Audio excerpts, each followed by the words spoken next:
I will beat Terraria with a mouse only, meaning I have limited controls and limited capabilities to beat the game. I have to go through various amounts of bosses to get into the endgame Moonlord, the man that wants to take control of the world, Terraria. It all starts ages ago when the Dryads were trying to defeat Cthulhu. They managed to break him up into multiple pieces, which are his skeleton, brain, and his eyes. Our goal is to stop the lunatic cultists from summoning Cthulhu, bringing him back to life once again, aka the Moonlord. These cultists also created the mechanical bosses, which are repaired parts of Cthulhu, to stop us from saving the world Terraria. But our playthrough all starts with the Eye of Cthulhu. To defeat the Eye, we first need to get loot from chests in the mines, and from our mining trip, we found life crystals, 2 life crystals, which increase our life points, which is dramatically important for our first boss fight. We also crafted a bow from the ores we got in the mine. Now, our arena is going to be wonky. It has to be like a pyramid. If we make our platforms completely straight, we can't go down. Since we're only using a mouse, we aren't able to use the S key. So we have to make a pyramid so we can still jump around and go below platforms so we can outmaneuver the boss. Now, the next thing we need to do is to create the summoning eye. We can do this by killing baby eyes and get 6 lenses off of them. Once we get these 6 lenses, we can go to a demon altar and craft the eye.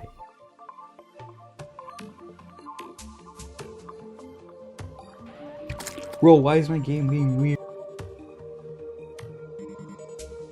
With the first boss being defeated, I'm going to follow my grandmother's footsteps and get some guns. I'm going to do this by buying the mini shark from the guns dealer. Let's go. I need a bunch of these. You can summon the Brain of Cthulhu by blowing up 3 hearts found in the Crimson Underground. Oh, I died. Since we have a gun, this should be an easy fight. It's okay. Don't worry though, we got it on the next try. I don't know what to do. Yay. Yo, tissue sample. Now this is a good thing, because when we killed the Eye of Cthulhu, they dropped ore. And we can make armor with that ore with tissue sample. So the more times we fight the brain, the more times we can get tissue sample to make better armor. And since we can get better armor, we have a higher chance of winning this fight. This next fight gave us 31 tissue samples, and we got even closer to winning.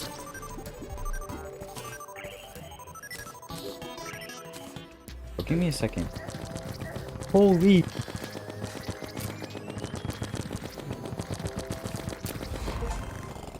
Let's go. Right after this, a meteorite landed which has very important ore. This ore is so powerful that I can make a star cannon, which I will save for a future boss. This cannon could do an insane amount of damage. The only limitation to the star cannon is that the ammo is stars. These stars only fall a little bit at night, so I need to use them sparingly. I just checked the clock, and we have some heart crystals to mine in order to get ready for our next boss fight. We're now at the battle site. To summon the Skeletron, we need to visit this old man, and we need to free him from his curse. We do that by killing Skeletron, so the old man can finally leave the dungeon once and for all. And in this fight, I kept on hitting Skeletron's hands and his head. Like, I don't know how this is possible. It's literally a moth to a flame. Ah, stop going in my way. I gotta put the health potions closer next time.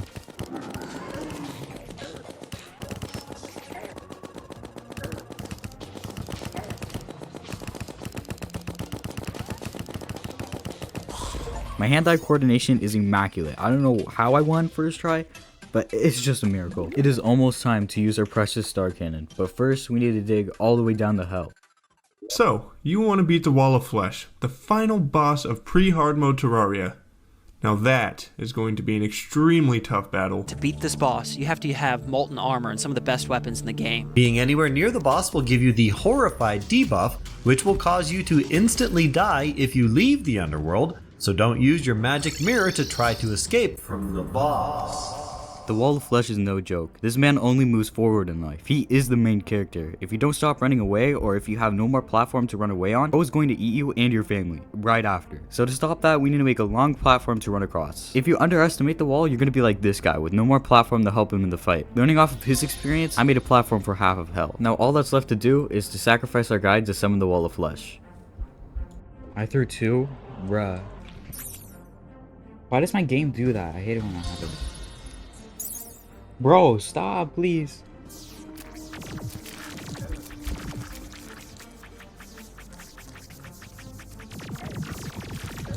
Okay, holy, this boss is easy. That was free. Now you see, the Wall of Flesh was a guardian that locked up powerful spirits away. And since we killed them, we let them all loose. So everything is harder. Mobs are way stronger. And what we need to do now is we need to mine for better ore, or we'll get one tapped by these guys. This is a new turf. Everything that I now have is basically a Nerf gun. It's going to do nothing. The Wall of Flesh needed to be defeated so we can access the mechanical parts left to Cthulhu to make sure that if he ever returned, he wouldn't return stronger. Now, after mining away for about 5 hours and not seeing mobs for centuries because of social anxiety, definitely not because they can just destroy me in 2 seconds, we got Cobalt Armor. I'm confident enough to defeat Destroyer of Worlds. First thing you need to do is go to the beach and make a railroad all the way up to about 50 blocks. After, you want to box yourself up, and then you'll be high enough to where you could just throw bombs down and you're good. But before you even do that, you want to set chests below it so your bombs can land a little bit higher so you can hit the boss easier. With chests on these platforms, the platform is completely indestructible so you can throw as many bombs as you want. Wait, yo, this is actually fire. Now, I'm a big klutz, so...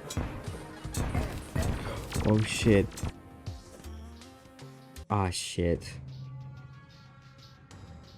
If you're not a klutz like me, this should be very easy to defeat the Destroyer.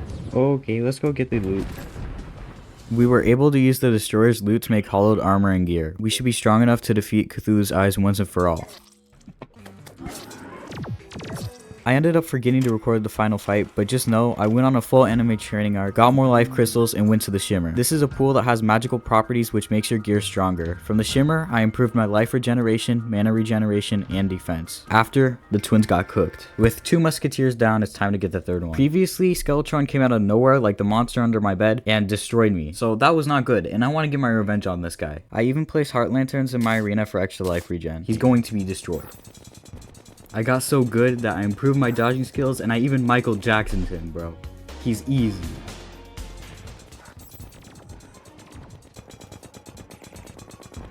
There are extra things that you can do in this game like a Martian invasion. I need to do a Martian invasion for the main reason, slavery. Let me explain. If you defeat the Martian invasion, you get a drop called the Xeno Staff, and the Xeno Staff gets you UFOs to do your bidding. You can upgrade the staff from the Goblin Tinkerer, and you can get perks from the Witch Doctor, also by defeating some other bosses for extra loot to make your Xeno Staff. Basically, we should be strong enough to stop the cultists from summoning Cthulhu now.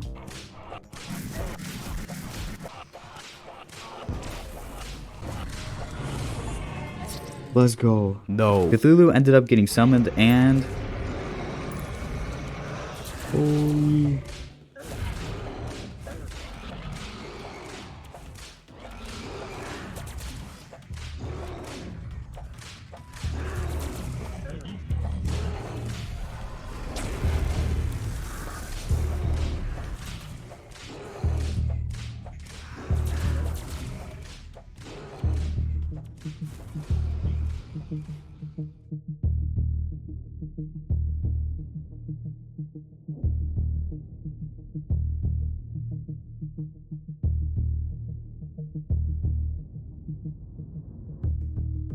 We got cooked. There should be an easier way and a better way to defeat him. And thanks to Waffle Time, we got the answer. We start off by making a railroad oval circle thing. After, we make a house for our nurse so we could just hop up and get a heal. With this setup, we can always get heals 24/7 and we will just never die from the Moon Lord. Yo, let's go. I didn't even do anything. I just healed. And there you have it. We officially beat the antagonist of Terraria with only a mouse.